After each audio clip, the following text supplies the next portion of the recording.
Hi, welcome to the physics side. This is Neha Dashora.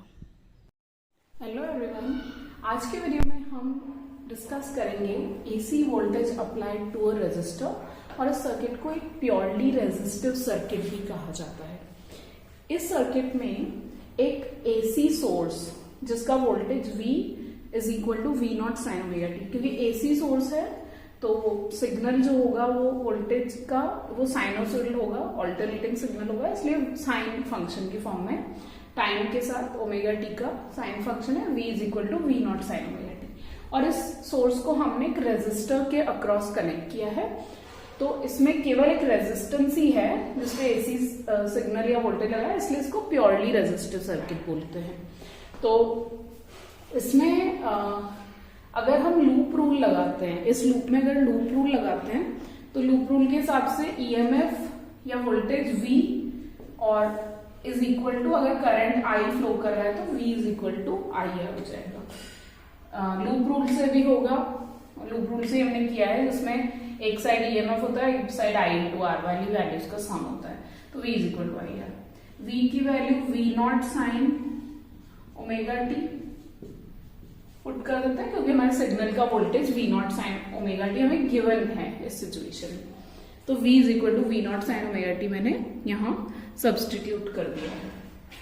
अभी हमें I find करना है, तो I होगा V naught by r sine omega t, right. V naught by r sine omega t होगा। इसमें V naught by are को हम अगर I नॉट लिख देते हैं तो हम क्या लिखते हैं, I is equal to I not sine omega T के फॉर्म में हमें करंट का एक्सप्रेशन मिलता है, यानी कि जो ऑल्टरनेटिंग सोर्स का करंट है वो आई नॉट साइन ओमेगा टी के बराबर है, राइट। ये हमको मिलता है। अभी हम कंपेयर करें वोल्टेज और करंट को, तो V is equal to V naught sine omega T और I is equal to I not sine omega T. हम क्या देखते हैं कि यहाँ V नॉट और आई नॉट करंट और वोल्टेज के एम्पलीट्यूड्स हैं, और हम देखते हैं कि दोनों का फेज सेम है, क्योंकि दोनों का फेज एंगल ओमेगा टी है, तो फेज दोनों का सेम है। अब इस रिलेशन को दो तरीके से रिप्रेजेंट कर सकते हैं हम, एक करते हैं हम फेजर डायग्राम से और एक करते हैं हम ग्राफिकल मेथड से। तो मैं पहले ग्राफिकल रिप्रेजेंटेशन बता रही हूं। ग्राफिकली कैसे आप रिप्रेजेंट करोगे V और I के रिलेशन को, वो मैं यहां ड्रॉ करके बता रही हूं। ग्राफ में अगर हम ग्राफ बनाएंगे V और I का, तो उसके लिए अगर हम ओमेगा टी लेंगे एक्स एक्सिस पे, वाई एक्सिस पे V या I ले लेते हैं, V और I, तो V, क्योंकि V naught sine omega T sinusoidal function है, हमें पता है, तो साइनोसॉइडल फंक्शन को तो ग्राफिकली साइन वेव की फॉर्म में मैंने ड्रॉ कर दिया। ये वाला जो ग्राफ है वो बता रहा है V is equal to V naught sine omega T को। यहाँ पर ये जो मैक्सिमम वैल्यू होती है एम्पलीट्यूड V नॉट होती है, V का एम्पलीट्यूड है। अब अगर मुझे I का ग्राफ बनाना है, तो इस प्योरली रेजिस्टिव सर्किट में I भी V जैसे ही फेज में है, दोनों के फेजेस आइडेंटिकल हैं, यानी फेज आइडेंटिकल मतलब दोनों का फेज एंगल सेम है, इनमें कोई फेज डिफरेंस नहीं है, यानी दोनों का जीरो, दोनों का मैक्सिमा, दोनों का मिनिमा सब एक ही टाइम पर होगा, इसलिए हम कहते हैं सेम फेज, इसी को सेम फेज वाली कंडीशन कहते हैं। तो जब हम I का ग्राफ बनाएंगे वो भी सेम फेज वाला बनेगा, लेकिन I is equal to I not sine omega T के ग्राफ में एम्पलीट्यूड जो होगा वो V नॉट से थोड़ा लोअर होगा, क्योंकि I is V by R, तो I का amplitude I naught is V naught by R, यहाँ हमने देखा था, तो I naught is less than V naught, but phase दोनों का सेम है। तो अगर हम ग्राफिकली समझाते हैं या ग्राफिकली दोनों के रिलेशन V और I के रिलेशन को, प्योरली रेजिस्टिव सर्किट में V और I के रिलेशन को बताते हैं, तो कुछ ऐसा ग्राफ इसका बनता है। अब इसका फेजर डायग्राम सॉल्यूशन देखेंगे। इसी रिलेशन को V और I के इसी रिलेशन को अगर फेजर्स से बताना है, phasors are basically rotating vectors, तो वो कैसे बताएंगे, तो शुरू करेंगे v के फेजर से, क्योंकि फेजर यानी रोटेटिंग वेक्टर है तो वो एरो से ही बताया जाता है। यहाँ हम v को एरो यानी रोटेटिंग वेक्टर की फॉर्म में बता रहे हैं। ये क्वाड्रेंट्स है, तो फर्स्ट क्वाड्रेंट में इसका एंगल है ओमेगा टी, ठीक है। क्यों? क्योंकि फेज एंगल v का ओमेगा टी। हमेशा फेजर में एंगल आपको वही लेना है। तो जैसे कि क्वाड्रेंट है तो ये 0 है, 0 से omega T, positive omega T यानी आपको एंटी क्लॉकवाइज में जाना है, क्योंकि पॉजिटिव एंगल हमेशा एंटी क्लॉकवाइज में लिया जाता है। तो इसलिए v ओमेगा टी एंगल पे, v का फेज एंगल ओमेगा टी है, इसलिए मैंने ओमेगा टी एंगल बनाया है एक्सिस के साथ, x डायरेक्शन के साथ या हॉरिजॉन्टल के साथ, ऐसा कह सकते हैं। ये वाला फेजर बताया v को, और इसकी जो v का जो मैग्नीट्यूड है, ये लेंथ उस v naught sine omega T को रिप्रेजेंट करती है, ठीक है। अब I को भी इसी फेजर में रिप्रेजेंट करना है हमें। तो जैसे कि मैंने बताया था I का मैग्नीट्यूड V से थोड़ा कम होता है, लेकिन यहाँ I और V का फेज सेम है, सेम फेज एंगल है, तो ये ओवरलैपिंग आप वेक्टर बनाओगे I का। क्यों?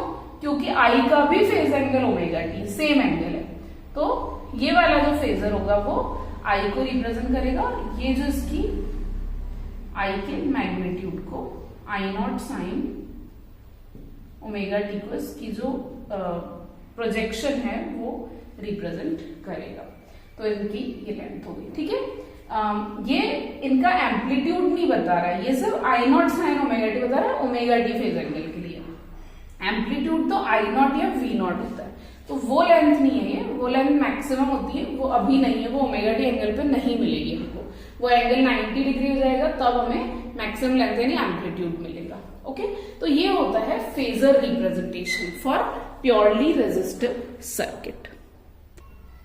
अब इसी प्योरली रेजिस्टिव सर्किट के लिए average power dissipation over one complete cycle find करेंगे, क्योंकि ऑल्टरनेटिंग सिग्नल है तो वन साइकिल में कितना एवरेज पावर डिसिपेशन होगा। तो एवरेज पावर निकालने के लिए आपको इंस्टेंटेनियस पावर का एवरेज वैल्यू लेना होता है, और आपको पता ही है instantaneous power dissipation I square R के बराबर होता है रेजिस्टिव सर्किट में, तो आई स्क्वायर आर। अभी आई की वैल्यू पुट कर देते हैं यहाँ। आई की वैल्यू है I not sine omega T, और क्योंकि स्क्वायर करना है तो I not square sine square omega t into r. Average out करना है, क्योंकि आई नॉट स्क्वायर और आर तो टाइम के साथ चेंज हो नहीं रहे हैं, टाइम के रिस्पेक्ट में कांस्टेंट है, तो उनका तो एवरेज लेना नहीं है हमें, टाइम एवरेज नहीं लेना है उनका, केवल साइन स्क्वायर ओमेगा टी जो टाइम डिपेंडेंट टर्म है उसी का टाइम एवरेज लेते हैं, तो sine square omega t. Now this average over one cycle for sine square omega T और cos square omega t for that matter, इसकी value 1/2 half होती है। तो average sine square omega t over one complete cycle half है, वो value हम यहाँ put कर देते हैं। तो उससे क्या आता है, ये हाफ हो जाएगा, half I not square R. Okay, इसको ऐसे भी लिखेंगे, अगर ऐसे लिखें आई नॉट बाय रूट 2 का होल स्क्वायर इंटू आर तो भी लिख सकते हैं, बिकॉज बात एक ही है, ये 1/2 आई नॉट स्क्वायर हो जाएगा। ये आई नॉट बाय रूट 2 जो है ये कहलाती है RMS value, root mean square value of current. तो एवरेज पावर ये भी है half I not square R, और IRMS स्क्वायर आर भी एवरेज पावर डिसिपेशन का फॉर्मूला है। और अगर हम इसको IRMS को लिखना चाहें, इससे VRMS फाइंड करना चाहें, तो VRMS जो होगा वो होता है IRMS इंटू आर, ये VRMS होता है, ठीक है। तो ये VRMS root mean square value of voltage भी होती है, और अगर आप VRMS की वैल्यू लिखोगे तो वो होती है VRMS V naught by root 2, just like IRMS which is I naught by root 2, उसी तरह से VRMS होता है। Okay, so average power dissipated over one complete cycle in AC circuit, in purely resistive circuit, ये हमने find कर दिया है। That's all for today, thank you.